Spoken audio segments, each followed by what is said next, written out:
Hello, I am माही। ये story है पंजाब के रहने वाली राहुल की। जो पंजाब में रहता था वो ना फिर ना बाद में ना मतलब वो लोग बाहर शिफ्ट हो गए थे। मतलब जो राहुल था वो पंजाब में पैदा नहीं हुआ था, उसके पापा पैदा हुए थे वहाँ पर। तो वो ना पंजाब के रहने वाले हैं वैसे, और वो बाहर रहते हैं। तो ना ये स्टोरी स्टार्ट होती है ऐसे कि उसकी फैमिली में रहते हैं मम्मी पापा, एक बुआ और एक इसकी ग्रैंड मदर। तो ये पूरी फैमिली एक साथ रहती है। एक दिन ना इसकी फैमिली ना जा रही थी कहीं पर, और इसकी फैमिली हर महीने कहीं मतलब कहीं जाती थी। तो उसकी बुआ के पास इसको छोड़ जाते थे राहुल को। तो राहुल को ना एक मतलब किसी किसी बच्चे को होता है ना कि हर एक चीज़ जानने के लिए कि कहाँ जा रहे हैं, क्यों जा रहे हैं, मुझे क्यों नहीं लेके जा रहे हैं ऐसे।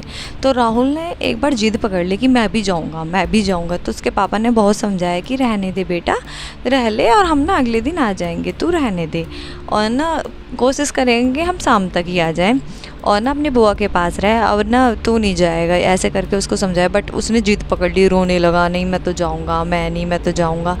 तो उसकी जो वो थी मम्मी थी, उन्होंने कहा ठीक है चलो। तो उसकी मम्मी उसको लेके जाती है, और ये ना एक ना उसमें बहुत बड़ा हॉल सा होता है, बहुत बड़ा हॉल सा होता है, उसमें जाके बैठ जाते हैं। वहाँ जाके बैठे हैं, उसकी जो मम्मी है वो उसके साथ बैठी है, और जो उसके पापा और जो उसकी ग्रैंड मदर है वो थोड़ी सी आगे बैठे हैं।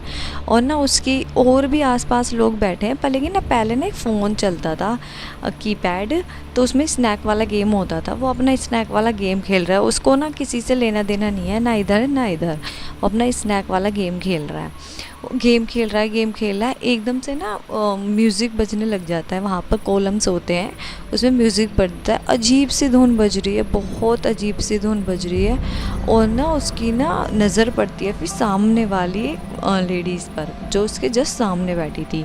तो वो ना पहले तो ऐसे करके मूवमेंट कर रही थी, ऐसे ऐसे हिल रही थी बहुत ज़्यादा। इन पैरों को ना उन्होंने ना पीछे फोल्ड कर रखा था, इस टाइप से वो हिल रही थी बहुत तेज तेज। तो जब तो वो मतलब वो ना फोकस ना उसका ना उन्हीं पे ही था। एक जैसे उसने फ़ोन वगैरह छोड़ दिया, फिर उसका फोकस सिर्फ उन पर है, वो किसी को नहीं देख रहा, उन्हें ही देख रहा है। वो हिल रही है, हिलते हिलते उन्होंने ना बाल खोल के ऐसे ऐसे हिलने लग गई। आप लोगों ने भी देखा होगा, कभी मंदिरों में गए होंगे या किसी जगराते में या किसी में, कहीं ना कहीं आप लोगों ने ऐसी चीज़ें देखी होंगी। तो ना ज़्यादातर जगरातों में, तो वो ना ऐसे करके ना मूवमेंट करने लगी। तो वो बच्चा ना थोड़ा घबरा गया, उसने ना अपनी मम्मा का हाथ पकड़ लिया। तो उसकी मम्मा ने भी उसके हाथ को पकड़ सहलाने लगी ऐसे करके, कि मतलब उसकी मम्मी भी समझ चुकी थी ये थोड़ा घबरा रहा है। वो जगह 11-12 साल का था राहुल। तो ना राहुल की फिर नज़र पड़ती है आस-पास पे कि बहुत से लोग ऐसे ऐसे कर रहे हैं, बहुत सारे लोग हैं ऐसे जो ऐसे ऐसे मूवमेंट कर रहे हैं। और वो ना राहुल थोड़ा घबरा गया, भाई बच्चा है घबरा ही जाएगा। एकदम से ना एक बाबा आते हैं, मतलब वहाँ एक बाबा जिनके ये उसमें गए थे आश्रम में, वो बाबा का आश्रम था एक। तो वो बाबा आते हैं और ये सब मूवमेंट करना ना थोड़ा कम कर देते हैं। तो फिर ये ऐसे करके अपना आ रहे होते हैं, अपना घर की तरफ निकल रहे थे। तो ये गाड़ी में बैठते हैं। गाड़ी में बैठने के बाद इसकी मम्मी देखती है कि राहुल को बहुत तेज़ फीवर हो रहा है, बहुत ही तेज़ फीवर हो रहा है। तो ना वो लोग ये डिसीज़न लेते हैं कि हम थोड़ी देर आश्रम में रुकेंगे, उसके बाद हम लोग जाएंगे। तो ना वो आश्रम में रुकते हैं, उसको दवाई वगैरह देते हैं। वो समझ जाते हैं कि राहुल थोड़ा घबरा गया, क्योंकि बच्चों को ना थोड़ा डर बैठ जाता है। तो ऐसी चीज़ें नॉर्मल है, फीवर होना, हेडक होना। तो ना उसको ना ये सब लग गया था कि इसको ना थोड़ा डर बैठ गया है। तो उसको दवाई वगैरह दी और घर ले आए। तो ना फिर ना अब इस राहुल में बहुत सारी वो थी कि हर चीज़ को जानने के लिए उसको मतलब बहुत ज़्यादा उत्सुक हो जाता था। अब कोई कोई बच्चा होता है ना, उसे हर एक चीज़ जाननी होती है कि क्यों हो रहा है, क्यों हम उस आश्रम में गए थे, वो लेडीज़ ऐसे क्यों हिल रही थी। तो उसने अपने ना पापा से बहुत सारे क्वेश्चन करने स्टार्ट कर दिए। पापा मुझे बताओ, हम उस आश्रम में क्यों गए थे, वहाँ पर ऐसी लेडीज़ क्या कर रही थी। तो उसकी ना जो मम्मी थी उन्होंने बताया, बाबू उनके अंदर ना कोई आत्मा या कोई मतलब जिन रूह ऐसी चीज़ें हैं जो ऐसी चीज़ मूवमेंट करती हैं, और ना तो तू ज़्यादा ध्यान मत दे, ऐसे करके उसकी मम्मी ने बोला अपनी पंजाबी लैंग्वेज में। तो वो बोलता है हम क्यों गए थे, हमारे अंदर क्या कुछ है रूह वो, जो हम उस आश्रम में गए थे, उस आश्रम में तो ऐसे ही लोग आते हैं ना, क्योंकि सब ऐसे ही बैठे थे।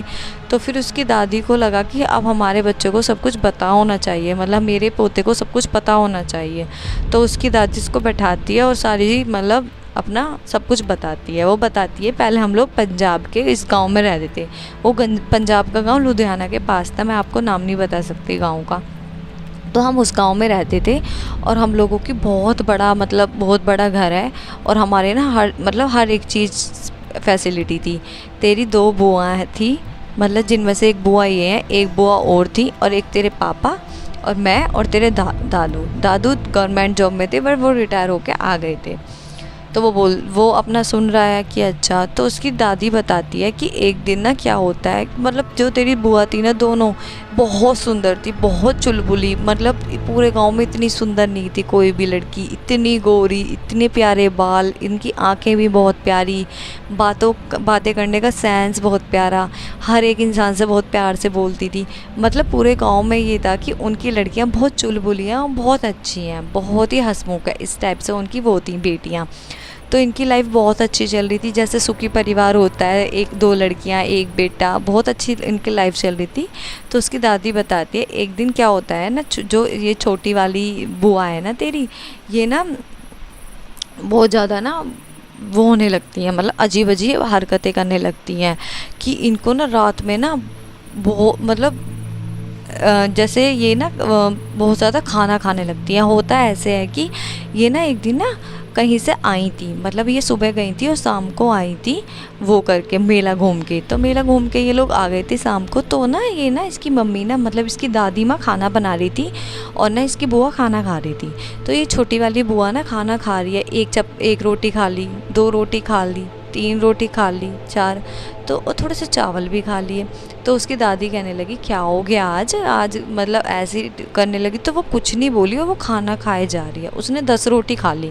उसकी दादी को लगा क्या पता भूखी हो सुबह से, उन्होंने उस टाइम तो इग्नोर कर दिया।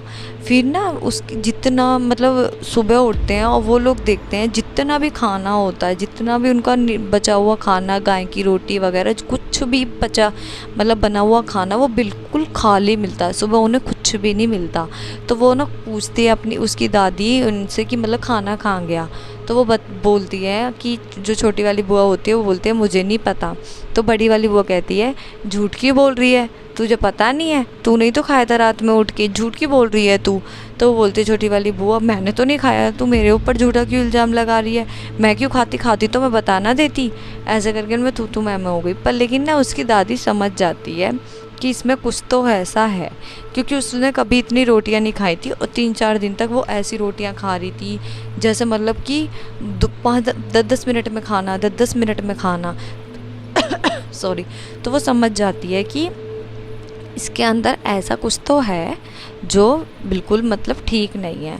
तो ऐसे करके वो करती है। तो फिर ना नेक्स्ट डे ना उसके साथ ऐसी चीज़ें होने लगती हैं बहुत ही अजीब अजीब। वो ना अपनी ना मतलब जो इसकी वो होते हैं पापा होते हैं, इनको भी ना मारना स्टार्ट कर देती है कि मुझे खाना दो, मुझे खाना नहीं दोगे क्या, मुझे खाना दो, क्योंकि उसको खाना नहीं दे रहे थे तो उनको मारना स्टार्ट कर देती है। और ना उनके काट भी लेती है कि मतलब तुम मुझे खाना नहीं दोगे ना तो मैं तुम्हें खा लूँगी, इस टाइप से उसको काट लेती है और पूरे में जख्म कर देती है। और ना उसको ना बहुत बांधा जाता है एक कुर्सी से, उसके नाना मतलब उसके जो दादा होते हैं वो लोग उसको बांधते हैं बहुत अच्छे से कि ये कुछ वो हिले डुले ना। पर लेकिन ना वो उसमें इतनी ताकत आ जाती है कि वो उस कुर्सी पे से भी ना हिल के ना, मतलब वो कुर्सी ना थोड़ी ऊपर रखी हुई थी, उसमें ना ग्रिल वगैरह कुछ नहीं थी, पहले के टाइम में ग्रिल वगैरह नहीं होती थी। तो वो ना कुर्सी से भाग भाग के उसके नीचे भी गिर जाती है और पूरे में खून निकल जाते हैं। पर लेकिन ना वो ना अपने मतलब जो उसकी ग्रैंड मदर होती है वो अपनी बच्ची को ना वो भी नहीं कर पाती कि मतलब मैं अपने बच्चे के खून पूछ पाऊँ या कुछ कर पाऊँ, क्योंकि वो करने ही नहीं देती, जो उसके अंदर जो भी था वो उसे करने ही नहीं देता था। फिर एक बाबा के पास जाते हैं, वही बाबा के पास जो ये आज भी जाते हैं, वो बाबा के पास जाते हैं और वो बाबा बताता है कि तुम्हारे घर में ना इसके ऊपर कुछ तो ऐसा है और मैं ना कल आके देखूँगा, आज इसको ना तुम ऐसे करके बांध देना बेड पे।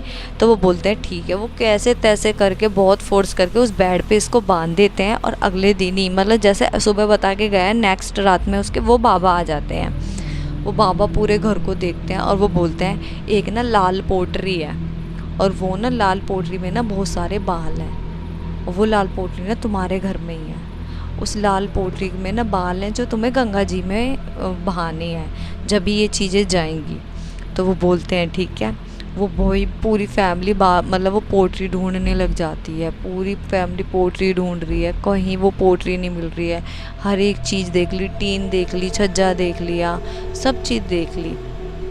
जो इसकी बड़ी बुआ होती है वो सोचती है क्यों ना मैं इस रूम में चेक करूं। वो ना दूर से ही चेक कर रही थी इस रूम को, कभी अलमारियों के ऊपर तो कभी कहीं। तो वो उसके पास जाते हैं, मतलब उस लड़की के पास जाती है उसकी बुआ दरवाज़ा खोल के। जो उसके अंदर आत्मा होती है ना, वो थोड़ी देर ना उस लड़की को बोलने देती है। होती है ना आत्मा वगैरह, चीज़ों को इसलिए करने देती है कि ये मुझे छोड़ देगी। तो ना वो लड़की बोलती है, दीदी मुझे बचा लो ना, मुझे बहुत दर्द हो रहा है दीदी, दीदी ये मुझे मार देगा, दीदी मुझे बचा लो ना, और मुझे ना ये बहुत दर्द हो रहा है। उसकी दीदी थोड़ी भावुक हो जाती है, उसके पास जाती है मतलब कि खोलने के लिए। इतने ना वो खोल के ना भग जाती है। तो वो ना एकदम गिर जाती है पीछे को। जो उसकी बड़ी बहन होती है वो पीछे को गिरती है, तो वो क्या देखती है, जो पोट्री थी ना, वो लाल कलर की जो पोट्री थी वो उसी के बेड के नीचे थी। तो वो जो पोट्री से पूरी शक्तियाँ आ रही थी या वो हो रहा था, वो उसकी पोट्री तो उसके बेड के नीचे, इसका मतलब उसकी शक्तियाँ बढ़ती जा रही थी। और उस बाबा ने भी बताया था जितने दिन ये पोट्री उसमें रहेगी ना, इसकी शक्तियाँ बढ़ती जाएंगी। तो उसको पोट्री मिल जाती है, वो पोट्री को लेती है और पूरी फैमिली और उसको भी लेकर ये पूरी फैमिली गंगा जी के पास जाते हैं और उनको बहा देते हैं बालों को। तो मतलब ये चीज़ें बिल्कुल शांत हो जाती हैं, बहुत दिन तक शांत रहती हैं। फिर थोड़े दिन बाद ना उस लड़की को ना दोबारा से बाबा के पास ले जाया जाता है। जब वो उस आश्रम में जाते हैं तो वो ना छोटी वाली बुआ जो होती है वो बाहर ही रह जाती है। वो बोलती है मैं नहीं जा रही अंदर। वो बोलती है क्यों नहीं जा रही, कि तो मैं नहीं जाऊंगी अंदर। और ना वो ना बाबा ना वो जो उसकी मम्मी पापा होते हैं वो अंदर चले जाते हैं और पीछे से बाबा के 2-3 जने आते हैं, उसे फोर्स करके अंदर ले जाते हैं, बाउंसर वगैरह जो भी। और ना वहाँ जाके उसमें पता चलता है, जो बाबा बताता है कि जो एक सबसे शक्तिशाली वो थी इसके अंदर रूह, वो तो चली गई, पर लेकिन इस बच्ची को बहुत सारी रूहों ने घेर रखा है और ये तुम्हारे कोई घर का ही कर रहा है। इसके साथ जो भी कर रहा है वो तुम्हारे घर का ही कर रहा है, जो इसके साथ ऐसी चीज़ें हो रही हैं। मैं ना इस लड़की को ना अपने आश्रम में रखूँगा 5-6 दिन, और ना आप लोगों को घर में जाना है और आप लोगों को ऐसी चीज़ें ढूंढनी है जो आपको अजीब लगे, और आपके घर में ऐसी चीज़ें कौन कर रहा है। अब ना तुम लोग ये चेक करोगे, 12 से 3 के बीच में ऐसी चीज़ें होती हैं रात को, और तुम लोग देखना। वो ऐसा बोलते हैं बाबा, और ना उसकी पूरी फैमिली मतलब सतर्क हो जाती है कि हाँ भाई ऐसा 12 से 3 होता है, हम लोगों को उठना है 12 से 3 के बीच में, एक जने को तो देखना ही देखना है, ऐसे करके। तो वो जो उसकी मम्मी होती है वो तो उस बच्ची मतलब जो उसकी बुआ होती है उसके साथ तो रह जाती है उसके आश्रम में ही। और ना जो दादा होते हैं, उसके पापा होते हैं, और जो उसकी बड़ी बुआ होती है वो घर आ जाते हैं। घर आने के बाद ना वो ना 12 से 3 के बीच में एक जना तो अवेलेबल मतलब जगह ही रहता था। ऐसे जगह रहते तो वो रूम में ही थे, पर लेकिन ऐसा ट्रीट करते थे कि हम लोग सो रहे हैं, पर लेकिन वो जगह रहते थे। ऐसे 1 रात गई, 2 रात गई, 3 रात गई, 4 रात गई, 5वीं रात ना उसके पापा को ना अजीब सा आवाज़ आने लगी। इनके घर के बाहर ना बरामदा था, उसके पास ना आवाज़ आने लगी जैसे कोई गड्ढा खोद रहा है, उस चीज़ की आवाज़ आने लगी। तो ना ये उसके पापा बाहर निकलते हैं, मतलब इसके दादा होते हैं जो, वो बाहर निकलते हैं। और बाहर आने के बाद ना वो क्या देखते हैं कि उसका ही छोटा भाई, मतलब इसके ही छोटे दादू ये सब कर रहे थे, छोटे वाले दादू ये सब कर रहे थे कि पूरी उन्होंने ना बहुत सारी हड्डियाँ इकट्ठी करके ना उसके अंदर डाल रखी थी, गड्ढे के अंदर, उस गड्ढे को ढक रहे थे। तो ना वो ना बहुत इसमें बोलते हैं कि भाई तू मतलब तू है, इस टाइप से वो बोलते हैं। तो ना वो जो उसकी इतने बड़ी बुआ होती है वो, और उसका जो बेटा होता है वो, मतलब इसका जो पापा होता है वो, दोनों आ जाते हैं। और दोनों आने के बाद ना उस गड्ढे को खोदते हैं, उसमें से वो निकालते हैं। और वहाँ ना वो उस गड्ढे में ना एक ना मरा हुआ ना वो था, जो वो नहीं होते काले कौवे, वो था। वो उस काले कौवे पे बहुत सारा कलर वगैरह लग रहा था, और उसके जो पापा होते हैं वो उसको देख के ऐसे होते हैं, पर उसकी बड़ी बुआ उसको हाथ लगा लेती है और हाथ निकाल के बाहर निकाल देती है। तो वो बोलते हैं जो उसके बड़े मतलब दादू होते हैं, जो वो ये सब कर रहे थे, मतलब छोटे वाले चाचा मान लो उसके पापा के, कि वो बोलते हैं कि मैं तो यही चाहता था कि तुम इस पर हाथ लगा दो, और मेरा तो काम हो गया, तुमने इस पर हाथ लगा दिया। तो उसके दादू पूछते हैं तूने ऐसा क्यों किया। तो वो बोलता है कि मैं ना तुझसे ना तूने ना मेरा ना पूरे का पूरा अपमान कर दिया, तूने मेरी बेइज्जती कर दी। मैं तेरी बच्चियों के लिए रिश्ता लाया था, तूने ना उसको ठुकरा दिया।